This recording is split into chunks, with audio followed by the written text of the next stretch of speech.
వాళ్ళకి నిన్న రామచంద్ర గారి సమక్షంలో మన మేజర్ రవీంద్ర రెడ్డి గారు విజయలక్ష్మి గారు జాయిన్ అవ్వడం జరిగింది. సో నిన్న సండే కావడం వల్ల కుదరలేదు, ఈవినింగ్ అందరు పెళ్ళి చాలా పెళ్ళినాయి కాబట్టి అందుకోసమే మీతో సమావేశం పెట్టుకొని పరిచయ కార్యక్రమం పెట్టుకొని ఇలా జరిగింది జాయిన్ కానీ తదుపరి కార్యక్రమం ఎలా ఉండబోతుందో మేజర్ రవీంద్ర రెడ్డి గారు వివరిస్తారు అన్నగారు మాట్లాడుతున్నట్టు.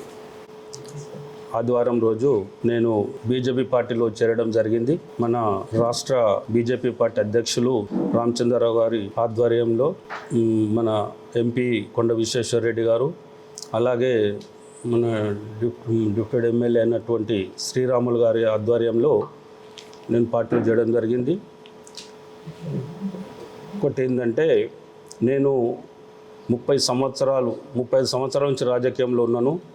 నేను 30 సంవత్సరాల క్రితం వార్డు మెంబర్గా ఎన్నికై 95లో వార్డు మెంబర్గా ఎన్నికైనాను. వార్డు మెంబర్గా ఎన్నికై కొన్ని అభివృద్ధి కార్యక్రమాలు చేసినాము. దాని తర్వాత నేను 2006లో ఉప సర్పంచ్గా ఎన్నికైనాను. ఉప సర్పంచ్ అయినప్పుడు మెట్రో వాటరు దాని గురించి ఎంతో కష్టపడి ఆ మెట్రో వాటరు 25 కాలనీలు ఇవ్వడం జరిగింది. దానికి నేను ముఖ్యంగా ఎంతో కష్టపడి ముఖ్య పాత్ర పోషించడం జరిగింది. అలాగే 2014లో నేను అప్పుడు తెలంగాణ గవర్నమెంట్ ఎలక్షన్ వస్తున్నది. తెలంగాణ మీద అభిమానంతో నేను ఎలక్షన్ కన్నా బిఫోరే టీఆర్ఎస్ పార్టీలో చేరడం జరిగింది. అప్పుడు టీఆర్ఎస్ పార్టీ ప్రభుత్వం వచ్చింది. దాని తర్వాత అంటే కంటిన్యూగా నేను 12 సంవత్సరాలు అంటే నిన్నటి వరకు 12 సంవత్సరాలు నేను టీఆర్ఎస్ పార్టీలో పనిచేయడం జరిగింది. మండల్ ప్రెసిడెంట్గా, కార్యకర్త మండల్ ప్రెసిడెంట్గా నేను పనిచేయడం జరిగింది. అప్పుడు 2018 ఎలక్షన్ తర్వాత సబితా రెడ్డి గారు కూడా కాంగ్రెస్ నుండి గెలిచి టీఆర్ఎస్ పార్టీలో చేయడం జరిగింది. ఆమె వచ్చిన తర్వాత మంత్రిగా పనిచేశారు. ఆమె ఎన్నో అభివృద్ధి కార్యక్రమాలు చేశారు. పార్టీ పరంగా ఎప్పుడు కూడా ప్రతి మనిషికి అందుబాటులో ఉంటూ అందరికి కూడా ప్రతిరోజు ఆమె 24 గంటలు తిరుగుతుంది, ప్రతి మనిషి దగ్గర పోతుంది, అందరితో అందుబాటులో ఉంటుంది, అన్ని కార్యక్రమాలు చేస్తుంది. మంచి అభివృద్ధి చేసినారు. మేము కూడా ప్రతిదానికి సహకరించినాము. మాకు కూడా సబితా గారు సహకరించి ఎన్నో అభివృద్ధి కార్యక్రమాలు కూడా మాకు నిధులు ఇచ్చి చేయడం జరిగింది. ఇప్పుడు నేను ఈ 2020లో మాది మహిళా రిజర్వేషన్ అయినందుకు మా శ్రీమతి గారిని పార్టీ పరంగానే గెలిపించుకొని 2025 వరకు జరిగింది. అప్పుడు ఎన్నో అభివృద్ధి కార్యక్రమాలు చేశాము.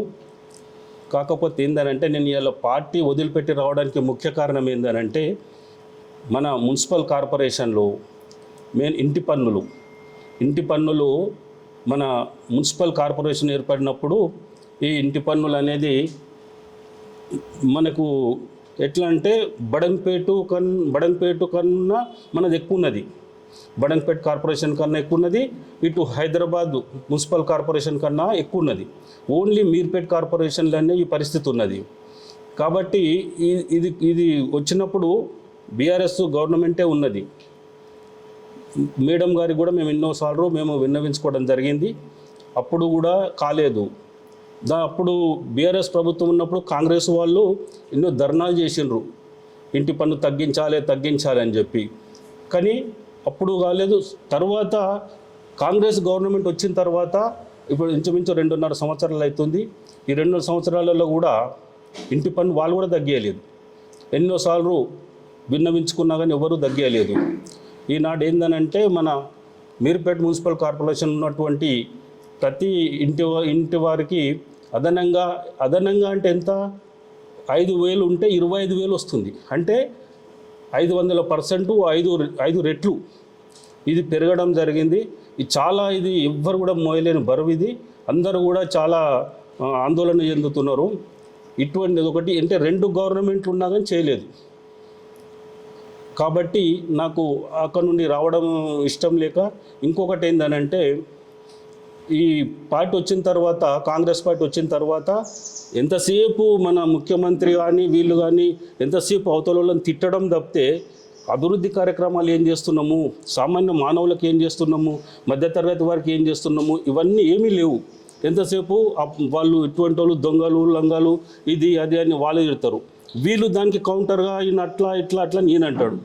ఇద్దరు 2.5 సంవత్సరాలు ఇదే అనుకుంటున్నారు కానీ జనాలల్లో వచ్చి ఏం చేసిందేం లేదు. కాబట్టి నా ఆలోచన ఏంటంటే ఈ రెండు పార్టీల కన్నా బీజేపీ పార్టీ అయితే మనము డెవలప్మెంట్లో కానీ ఇప్పుడు అందరూ కూడా ఏమంటే రాష్ట్రంలో కానీ దేశంలో కానీ మనం బీజేపీ పార్టీకి సపోర్ట్ చేస్తే బాగుంటుందని జనాలలో కూడా అందరికి వచ్చింది. కాబట్టి మనం ముందరం కూడా బీజేపీ పార్టీని సపోర్ట్ చేయాలనే ఉద్దేశంతో నేను ఈ పార్టీలకు రావడం జరిగింది. నేను ఎవరి మీద కోపంతో రావడం లేదు.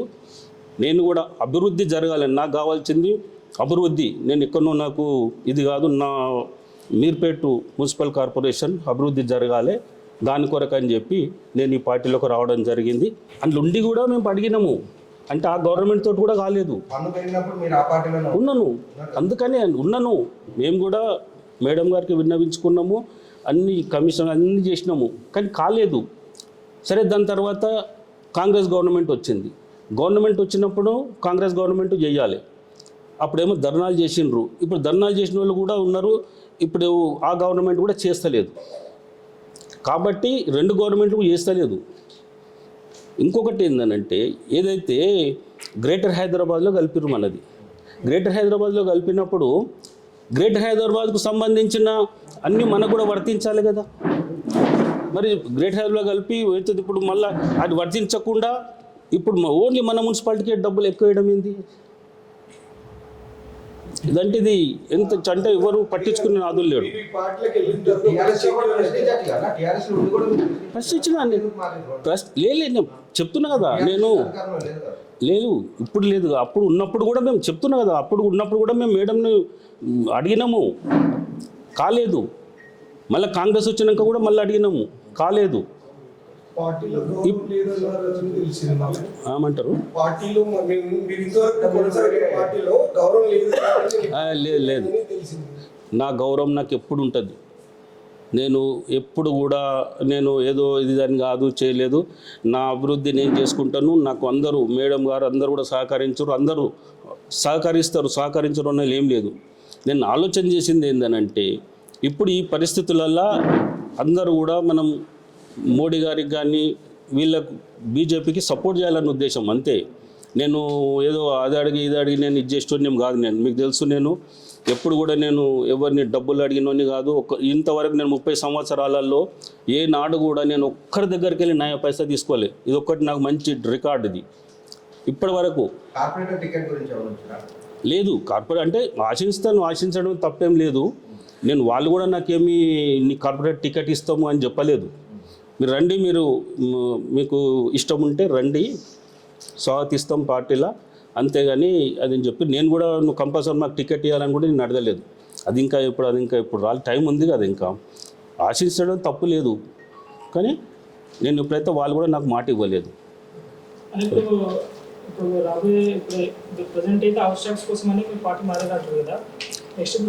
హౌస్ ట్యాక్స్ కానీ అంటే ఇంకొక విషయం ఏంటంటే ఇప్పుడు బీఆర్ఎస్ గవర్నమెంట్ 2.5 సంవత్సరాల దగ్గరకు వస్తుంది కదా. ఏవైతే డెవలప్మెంట్ కొరకు మన మున్సిపల్ కార్పొరేషన్లో ఏదైతే శాంక్షన్స్ ఇచ్చిర్రు, ఒక్కొక్క కార్పొరేషన్ 30 లక్షలు 50 లక్షలు ₹1 కోటి ఇవన్నీ శాంక్షన్స్ ఇచ్చిన తర్వాత దాన్ని ఇంప్లిమెంట్ చేయాలి కదా. లేదు, కొన్ని మనము తిరగంగా అవసరం అదనంటే టెండర్లు వేసిర్రు. టెండర్లు వేసినాక దాన్ని ఇప్పే నాదులు లేడు. డీని అడిగితే కమిషన్ అంటాడు, కమిషన్ అడిగితే అవి మాకు ఇంకా రావాలి సార్, అది కలెక్టర్ ఆర్డర్ లేదు, ఇది లేదు అని ఆయన చెప్తాడు. ఒక సీతా హోమ్స్ కాలనీలో ఒక మొత్తం కూలిపోవడానికి రెడీ ఉంది కమ్యూనిటీ హాలు. దానికి 10 లక్షల రూపాయలు శాంక్షన్ పెట్టిర్రు, మేడం కూడా పెట్టి శాంక్షన్ ఇచ్చింది. కానీ అది 5 లక్షల కన్నా ఎక్కువ ఉంది, 10 లక్షలు కాబట్టి ఈ నుంచి రావాలి శాంక్షన్. ఈ దగ్గర పోతే మాకు కలెక్టర్ ఇవ్వద్దు అన్నాడు, అంటే శాంక్షన్లు కమ్యూనిటీ హాల్కి ఇవ్వద్దు అన్నారు అని అంటారు. ఇప్పుడు అది పరిస్థితి ఏంది అంటే ఏంటంటే అసలు 1.5 year నుంచి టెండర్లు ఓపెన్ కాదు, టెండర్లే వేస్తలేరు.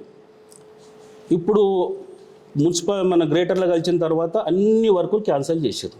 మరి డెవలప్మెంట్ ఏడా? అన్ని రకాలు డెవలప్మెంటు లేదు, ఇది లేదు, ప్రజల మీద భారం మోపడం తప్పితే ఏమీ లేదు. ఇలా చూడండి, చెత్త ఎక్కడ కుప్పలు అక్కడ చెత్త కుప్పలు ఉన్నాయి. చెత్త కుప్పలు దాన్ని చూసి దాన్ని సూపర్వైజరు వీళ్ళు ఎవరైనా చూసిన వాళ్ళు లేరు. ఇప్పుడు చెత్త వస్తున్నది, ఇంటింటికి చెత్త తీసుకుపోతున్నారు, 150 రూపాయలు తీసుకుంటున్నారు, వస్తున్నారు. ఇది ఏం చేస్తున్నారు? ఇంటి ఓనర్లు వాళ్ళు ఇస్తున్నారు, పర్వాలేదు. కిరాయికున్న వాళ్ళు ఏం చేస్తున్నారు? ఇవ్వకుండా వాళ్ళు పొద్దున పోతా అక్కడ పడేసుకుంటూ వెళ్ళిపోతారు. ఇట్లా ఏం లేదు, స్కూటర్లు వస్తారు, ఇట్లా పడేసేసి వెళ్ళిపోతారు. మరి దీన్ని సూపర్వైజర్ వీళ్ళు ఏం చేయాలి? ఏమీ లేదు, సూపర్వైజింగ్ లేదు. ఒక డ్రైనేజ్ నిండిపోతే మనం కార్పొరేటర్ చెప్పినా వాళ్ళు, మనం కార్పొరేటర్ చెప్తే మేము సార్ ఆ వార్డులో ఉన్నాం చేస్తున్నాం, ఈ వార్డులో ఉన్నాం చేస్తున్నాం. జనాలు పోయి కంప్లైంట్ ఇచ్చిన తర్వాత ఎప్పుడో వచ్చి ఇక వాళ్ళు ఏదో వీళ్ళ బలవంతంగా మేము చేపించినట్టు ఇంటోళ్ళ దగ్గర ఏదో అంతా తీసుకొని వాళ్ళు పని చేసి పోతున్నారు. అది లేదు. ఒక మన మీర్పేట్ మున్సిపల్ కార్పొరేషన్కి ఒక గల్ఫర్ ఉన్నది, గల్ఫర్ పనిచేయదు. ఒక జేసీబీ ఉన్నది, జేసీబీ పనిచేయదు. నువ్వు ఏమన్నా క్లీన్ చేయాలంటే అది లేదు. లాస్ట్కి వస్తే మన వైకుంఠ రథం ఎవరన్నా మన మున్సిపల్ కార్పొరేషన్లో గరీబ్ వాళ్ళు ఎవరన్నా వాళ్ళు ఇచ్చేయాలని అంటే ఆ వైకుంఠ రథం ఇస్తారు. అది రిపేర్. ఇవన్నీ రిపేర్లు ఏమవుతున్నది మన కార్పొరేషన్?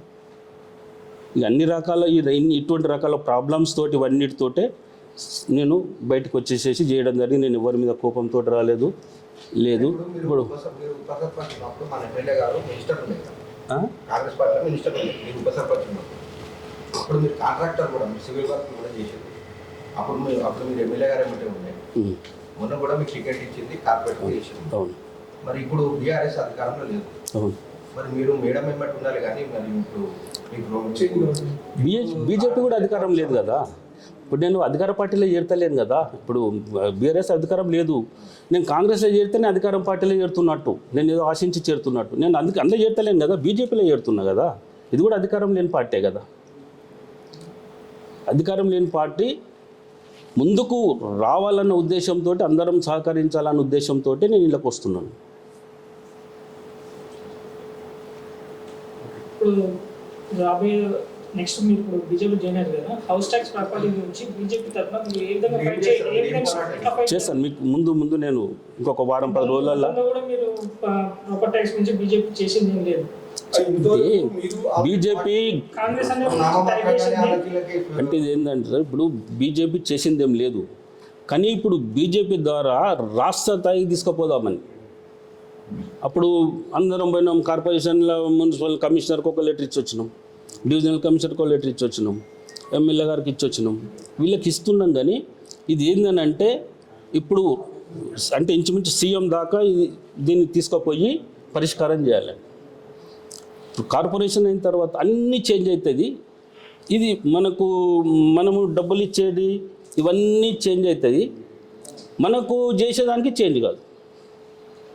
గవర్నమెంట్కి సంబంధించిన కమ్యూనిటీ హాల్లే కదా. కమ్యూనిటీ హాల్లకు కాలనీ వాళ్ళు ఎట్లా కడతారండి కరెంటు బిల్లు? వాళ్ళకి ఏం సంబంధం ఉంటుంది? వాళ్ళు ఏమైనా రోజు వాడుకుంటారా, ఏమైనా కిరాయికి ఇస్తారా? లేదు కదా, గవర్నమెంట్దే కదా ప్రాపర్టీ. వాళ్ళని ఏమంటారు? లేవు, ఫండ్స్ లేవు. లేదు, 2 ఏళ్ల నుంచి ఫండ్స్ లేవు. ఉన్న ఫండ్స్ను ఏవైతే శాంక్షన్ ఇచ్చిర్రో అవన్నీ టెండర్ వేయడానికి లేదు. 1-2 వరకు టెండర్ వేయలే. అంటే ఇప్పుడు దాదాపు 2000 మన దగ్గర 2000 పనులు ఉన్నాయి మొత్తం. కానీ అందులో 1600 పనులు అయిపోయాయి. ఓన్లీ 400 పనులే దిగిపోయాయి. అందులో ఇది ఉందా లేదా? ఇక 400 పనులు ఏమని కోట్లలోనే పోయినాయి, వాపస్ అయినాయి. కొన్ని కోట్ల రూపాయలు క్యాన్సిల్ చేసేసిండ్రు. అంటే జిహెచ్ఎంసీ కాగానే ఏమైంది, మన వర్క్ అంటే క్యాన్సిల్ అయిపోయినాయి సార్. ఇప్పుడు మళ్ళీ జిహెచ్ఎంసీ కొత్తగా తీసుకోవాలి. ఇప్పుడు మళ్ళీ మీరు అప్లికేషన్ పెట్టి మళ్ళీ వాళ్ళకి పంపించి వీళ్ళకి పంపించి తీసుకోవాలంటారు. అది అయ్యేది కాదు. 2 లక్షల వరకు ఎమర్జెన్సీ రోడ్డు మీద డ్రైనేజ్ పోతున్నది, మొత్తం పైప్ లైన్ ఖరాబ్ అయిపోయి ఇదైపోతున్నది. దాన్ని ఇమ్మీడియట్గా చేయాలనే ఉద్దేశంతో మేడం గారు చెప్తే వెంబడే డీఈకి చెప్పింది. ఒక 2 లక్షల ఎస్టిమేషన్ చేసిర్రు. ఆ 2 లక్షల ఎస్టిమేషన్కు కమిషనర్ దగ్గరికి మేము 20 సార్లు తిరిగినాం. కమిషనరు పోయి లేదా మేడం రావాలి, స్పెషల్ ఆఫీసర్ లేదు, అది లేదు, ఇది లేదని ఇప్పటి వరకు ఆ పని కాలేదు. లాస్ట్కు నేనే ముంగట పడి ఒక కాంట్రాక్టర్ మాట్లాడి నీకు వస్తుందిరా బాబు తీసుకురా అని చెప్తే ఆ పైపులు తెచ్చి పెట్టిండు. శాంక్షన్ ఇవ్వలేదు, ఏం లేదు, మళ్ళీ పైపులు తీసుకొని పోయిండు. ఇది మన విజయవంశ కాలనీ. విజయవంశ కాలనీలా మన పాత కమిషనర్ నాగేశ్వరరావు గారి ఇంటి ముంగట్ని అదే లైన్, చిన్న లైన్ 40 మీటర్లు, అది కూడా మార్చలేని పరిస్థితి ఉన్నది. అందరికి నమస్తేనా. ఈరోజు షార్ట్ నోటీస్లో ఇన్ఫామ్ చేయగానే వచ్చిన మీడియా మిత్రులకి, ప్రింట్ మీడియా, ఎలక్ట్రానిక్ మీడియా అందరికీ పేరు పేరైన నమస్కారం అన్న. ముందుగా మన ఈరోజు ముఖ్య ఉద్దేశం ఏంటంటే, నిన్న జరిగిన జాయినింగ్ ఏదైతే ఉందో మన మేఘర్ రవీందర్ రెడ్డి గారు, టీఆర్ఎస్ పార్టీ సరూర్నగర్ మండల మాజీ అధ్యక్షులు, మరియు విజయలక్ష్మి రెడ్డి గారు మాజీ కార్పొరేటర్ మీర్పేట్ మున్సిపల్ కార్పొరేషన్కి సంబంధించి. సో వారి జాయినింగ్ మీర్పేట్ మున్సిపల్ కార్పొరేషన్ తరఫున ఫస్ట్ ఆఫ్ ఆల్ వారికి స్వాగతం సుస్వాగతం చెప్తున్నాము. కంప్లీట్గా భారతీయ జనతా పార్టీ ఎప్పుడు ప్రజల పక్షాన కొట్లాడే పార్టీ. భారతీయ జనతా పార్టీ ఎప్పుడైనా సరే ప్రజల మద్దతుతో, ప్రజల పక్షాన, ప్రజల కొరకు ముందు నుంచి కూడా అధికారంలో ఉన్న, అధికారంలో లేకపోయినా ఎప్పుడూ పబ్లిక్ మధ్యలో ఉండి కొట్లాడే పార్టీ భారతీయ జనతా పార్టీ. దేశంలో చూసుకుంటే నరేంద్ర మోడీ గారి నాయకత్వంలో, ఇక్కడ రాష్ట్రంలో చూసుకుంటే రామచంద్ర గారి నాయకత్వంలో మన చేవెళ్ల పార్లమెంట్ సభ్యులు కొండ విశ్వేశ్వరరెడ్డి గారు కావచ్చు, జిల్లా అధ్యక్షుడు రాజగోపాల్ రెడ్డి గారు కావచ్చు, అసెంబ్లీ సెగ్మెంట్లో మన అందరి శ్రీరాములు యాదవ్ గారు కావచ్చు, కన్వీనర్ దేవేందర్ రెడ్డి గారు కావచ్చు, మాజీ అధ్యక్షులు బొక్క నరసింహారెడ్డి గారు, కొల్లం శంకర్ రెడ్డి గారు, ఇలా చూసుకుంటే ప్రతి ఒక్కరు ఎప్పుడు కూడా అధికారం కోసం ఆశించి అధికారులతో కుమ్మక్కై ఎప్పుడు ముందుకు వెళ్ళిన పార్టీ భారతీయ జనతా పార్టీ కాదు. ఎవరు వచ్చినా ముందుకు వచ్చి వారిని స్వాగతించి వారిని కలుపుకుంటూ వెళ్ళి రేపు పొద్దుగాల టికెట్ ఊరికి వస్తారని పక్కన పెట్టి ప్రజల మధ్యలోకి వెళ్ళి కొట్లాడి ప్రజల సమస్యలపై పోరాడిన వారికి తప్పకుండా భారతీయ జనతా పార్టీ ఎప్పుడు ముందుంటుంది, వాళ్ళకి స్వాగతిస్తుంది. దాన్ని దృష్టిలో పెట్టుకునే నిన్న జాయినింగ్ సక్సెస్ఫుల్గా జరిగింది. కొండ విశ్వేశ్వరరెడ్డి సమక్షంలో, అధ్యక్షుల సమక్షంలో అంత సక్సెస్ఫుల్గా జరిగింది. సో దానికి కూడా మేము కార్పొరేషన్ తరఫున, లోకల్ లీడర్స్ తరఫున మేము స్వాగతిస్తున్నాము. రేపు రాబోయే రోజులలో రవీందర్ రెడ్డి గారు రావడం మాకు కూడా ఒక బలం. ఎందుకంటే 30 ఏళ్ళ రాజకీయ జీవితం, వాళ్ళ ఎక్స్పీరియన్స్ మాకు హెల్ప్ఫుల్ అవుతుంది. రేపు రాబోయే జనరేషన్ కానీ, ఇప్పుడు చూసుకుంటే మీరు రాష్ట్రంలో కానీ దేశంలో కానీ దేశ పరిస్థితులు ఎలా ఉన్నాయో మనకు అందరికీ తెలుసు. అన్ని రంగాలలో ఆర్టిఫిషియల్ ఇంటెలిజెన్స్ కావచ్చు, సెమీ కండక్టర్స్ కావచ్చు, అంటే ఒక రంగం కూడా ఇష్టపడకుండా భారతీయ జనతా పార్టీ దేశంలో అభివృద్ధి చేస్తుంది. రాష్ట్రానికి వచ్చేసరికి నువ్వెంత అంటే నువ్వెంత, నువ్వు దొంగ అంటే నువ్వు దొంగ పరిస్థితి వచ్చేసింది. అసెంబ్లీ సెగ్మెంట్కి వచ్చేసరికి ప్రజలు ఓటేసి గెలిపించిన సవితా ఇంద్రారెడ్డి గారు అసెంబ్లీకి వెళ్ళి మాట్లాడాల్సిన టైంలో బాయ్కాట్ అని చెప్పి వెళ్ళిపోవడం జరుగుతుంది తప్ప ఇక్కడ సమస్యల గురించి కొట్లాడడం లేదు. అదే ప్లేస్లో ఏ ఎమ్మెల్యే గారు ఉన్నా కానీ యాక్చువల్ కొట్లాడాలి. శ్మశాన వాటికల్ డెవలప్మెంట్ లేదు, రోడ్లు ఆగిపోయినాయి, కన్స్ట్రక్షన్లు ఆగిపోయినాయి, ఒక పైసా కూడా రిలీజ్ అవ్వట్లేదు. గత నెల రోజులుగా దోమలతో పబ్లిక్ ఇబ్బంది పడుతుంటే కనీసం దోమల పొగ కూడా కొట్టే పరిస్థితి లేదు. సో ఇక్కడ కొట్లాడాల్సింది ఎవరు? ప్రతిపక్షం. ప్రధాన ప్రతిపక్షం ఎవరు? TRS party contested MLA, present MLA, వాళ్ళు కొట్టాడు. కానీ భారతీయ జనతా పార్టీ ముందుకు వచ్చి ప్రతిదీ మీరు చూస్తున్నారు, ప్రతి చిన్న విషయం కూడా ఇగ్నోర్ చేయకుండా, అది డ్రైనేజ్ కావచ్చు, దోమల విషయం కావచ్చు, శ్మశాన వాటిక కావచ్చు, పిల్లల గురించి ఏదైనా విషయం తీసుకోండి, స్కూల్లో ఇష్యూస్ ఉన్నా కానీ ఏమున్నా కానీ అసెంబ్లీ సెగ్మెంట్లో కొట్టాడడం జరుగుతుంది. కానీ టీఆర్ఎస్ పార్టీకి వచ్చేసరికి మేము అధికారంలో లేము, మేము పైసలు పెట్టలేము. మరి అధికారంలో లేనప్పుడు పైసలు పెట్టినప్పుడు కొన్ని కొట్లాడాలి కదా అట్లీస్ట్. ఆ కొట్లాడే తత్వం కూడా మర్చిపోయి టీఆర్ఎస్ పార్టీ ఈరోజు వెనుకడికి వేసింది. కాబట్టి భారతీయ జనతా పార్టీ ముందుకు వస్తుంది. మేము రవీందర్ రెడ్డి గారిని కలుపుకుంటూ వెళ్ళి ఇలాంటి సమస్యలపై రాబోయే రోజుల్లో ఇంకా గట్టిగా ప్రయత్నం చేస్తాము, కొట్లాడతాము. రాష్ట్ర స్థాయి, ఇప్పుడు అన్నగారు చెప్పినట్టు ట్యాక్స్ల విషయం కానీ, దోమల విషయంలో కానీ, ఏ విషయంలో కానీ రాష్ట్ర స్థాయి వరకు తీసుకెళ్ళి దీనికి పబ్లిక్కి మంచి ఏరుగా చూస్తామని కోరుకుంటాను.